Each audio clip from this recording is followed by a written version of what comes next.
These are facts. Right? Now, this is a real world breakdown. Who has the power? The song gets placed on Netflix. The master owner have to approve. Song gets removed from Spotify. Master owner decides that. All of that stuff.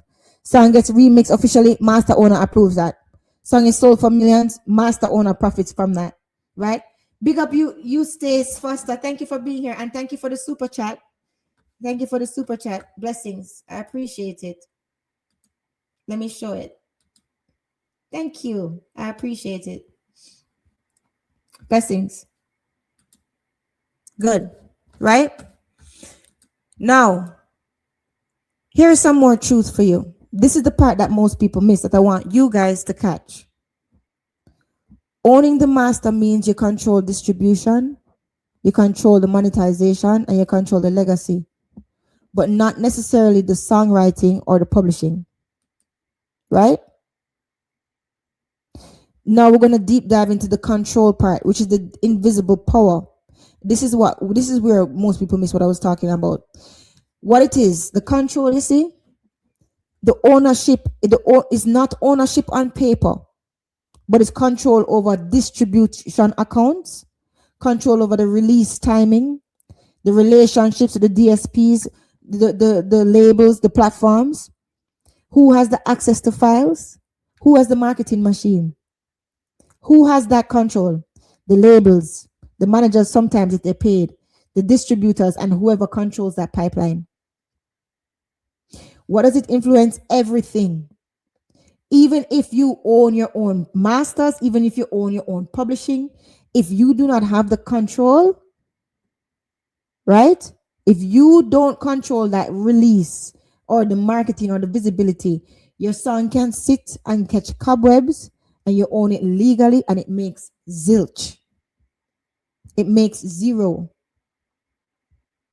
So it's important for artists to assess where they are, assess their songs, and assess what opportunities coming to them. Okay? Now,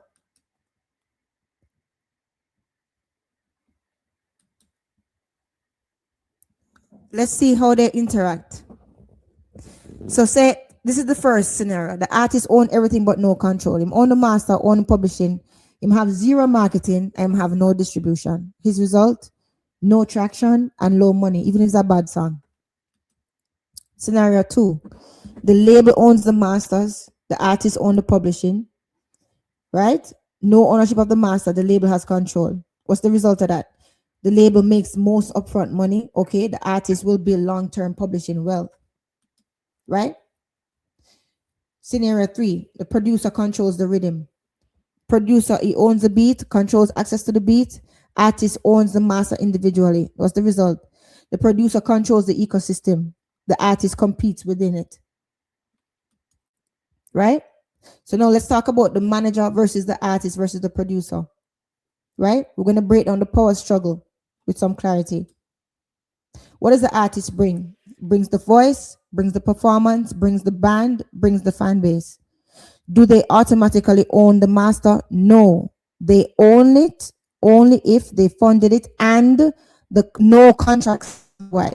In other words, if there's no other contract there, no contract at all. Right? Absolutely no other contract there, no other agreement. He actually did this song. The courts will side with him as the creator. Right? Especially if he paid for it. If somebody else paid for it, then they could argue and say, oh, well, the agreement was, and say it was verbal. Right? But if he can prove that, that is another thing on his side. So usually the courts will side towards the artist, the creator. Right? No, the producer. What do they bring? They bring the beat and the rhythm, the studio direction, the sound creation. Do they own the master? Sometimes. It depends on, did they lease the beat? Did they just lease the beat? Or did they produce the entire session? Or did they structure the deal? Right? In dancehall especially, the producer often has more power,